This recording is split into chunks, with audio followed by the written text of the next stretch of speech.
राधे राधे बंधु, हरे कृष्ण बंधु। आज कामदा एकादशी है। कामदा एकादशी का उपवास 5:34 से प्रारंभ हो रहा है। इसका पारण कल द्वादशी को 5:33 से लेकर 9:45 तक होगा।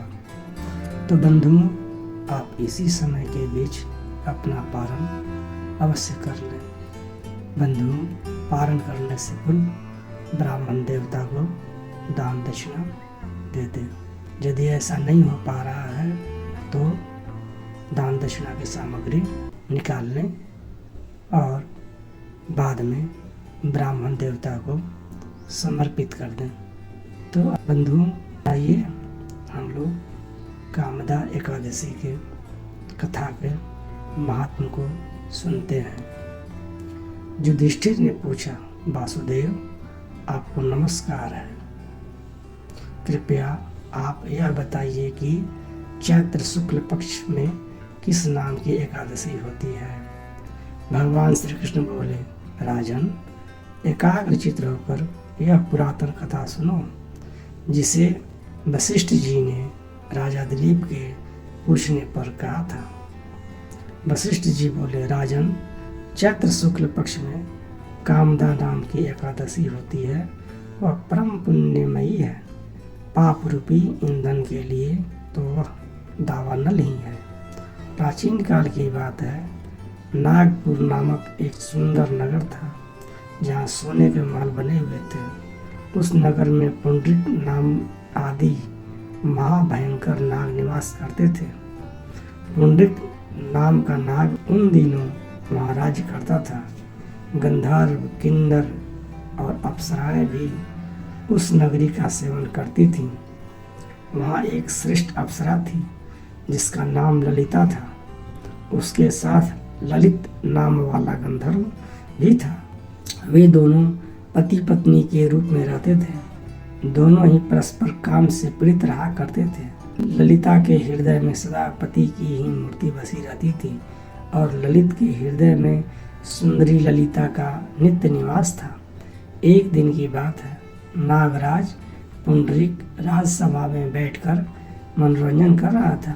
उस समय ललित का गान हो रहा था, किंतु उसके साथ उसकी प्यारी ललिता नहीं थी। गाते गाते उसे ललिता का स्मरण हो आया, अतः उसके पैरों की गति रुक गई और जीभ लड़खड़ाने लगी। नागों में श्रेष्ठ कारकोटक को ललित के मन का संताप ज्ञात हो गया, अतः उसने राजा पुंडरीक को उसके पैरों की गति रुकने और गान में त्रुटि होने की बात बता दी। कारकोटक की बात सुनकर नागराज पुंडरीक की आंखें क्रोध से लाल हो गई।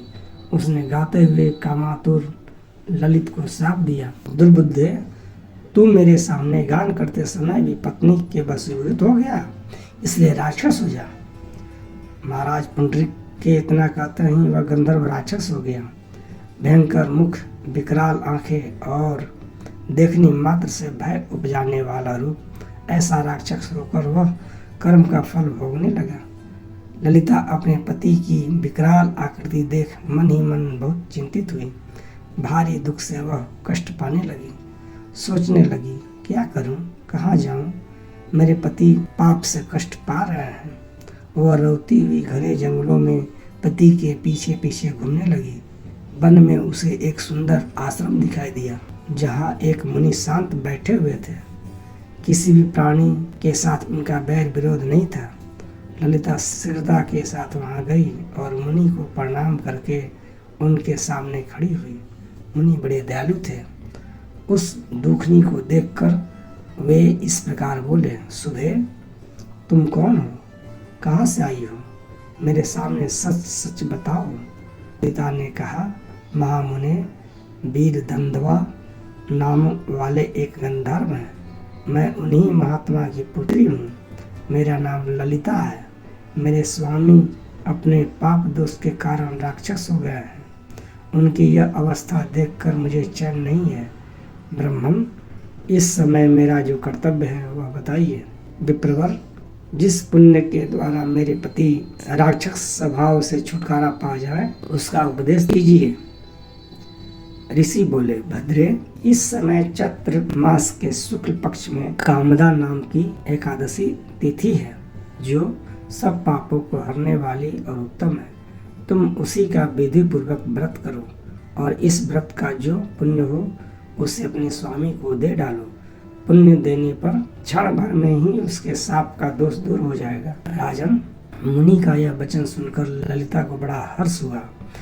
उसने एकादशी को उपवास करके द्वादशी के दिन उस ब्रह्मर्षि के समीप ही भगवान वासुदेव के विग्रह समक्ष अपने पति के उद्धार के लिए यह वचन कहा, मैंने जो यह कामदा एकादशी का उपवास व्रत किया है उसके पुण्य के प्रभाव से मेरे पति का राक्षस स्वभाव दूर हो जाए। वशिष्ठ जी कहते हैं, ललिता के इतना कहते हैं उसी क्षण ललित का पाप दूर हो गया। उसने दिव्य देह धारण कर लिया, राक्षस स्वभाव चला गया और पुनः गंधर्व की प्राप्ति हुई। नृपश्रेष्ठ, वे दोनों पति पत्नी कामदा के प्रभाव से पहले की अपेक्षा भी अधिक सुंदर रूप धारण करके विमान पर आरूढ़ होकर अत्यंत शोभा पाने लगे। यह जानकर इस एकादशी के व्रत को यत्न पूर्वक पालन करना चाहिए। मैंने लोगों के हित के लिए तुम्हारे सामने यह व्रत का वर्णन किया है। कामदा एकादशी ब्रह्म हत्या जैसे पापों तथा पिशाचत्व आदि दोषों का नाश करने वाली है। राजन, इसके पढ़ने और सुनने से वाजपेयी यज्ञ का फल मिलता है। तो राधे राधे बंधु, हरे कृष्णा, राधे राधे। श्री कृष्ण गोविंद हरे मुरारी, हे नाथ नारायण वासुदेवा। श्री कृष्ण गोविंद हरे मुरारी, हे नाथ नारायण वासुदेवा। हे नाथ नारायण वासुदेवा, हे नाथ नारायण वासुदेवा, हे नाथ नारायण वासुदेवा, हे नाथ नारायण वासुदेवा। श्री कृष्ण गोविंद हरे मुरारी, हे नाथ नारायण वासुदेवा। श्री कृष्ण गोविंद हरे मुरारी, हे नाथ नारायण वासुदेवा। तो राधे राधे बंधु, हरे कृष्ण बंधु, जय श्री कृष्ण बंधु। चैनल को सब्सक्राइब जरूर करें, लाइक जरूर करें, शेयर जरूर करें। राधे राधे, हरे कृष्ण।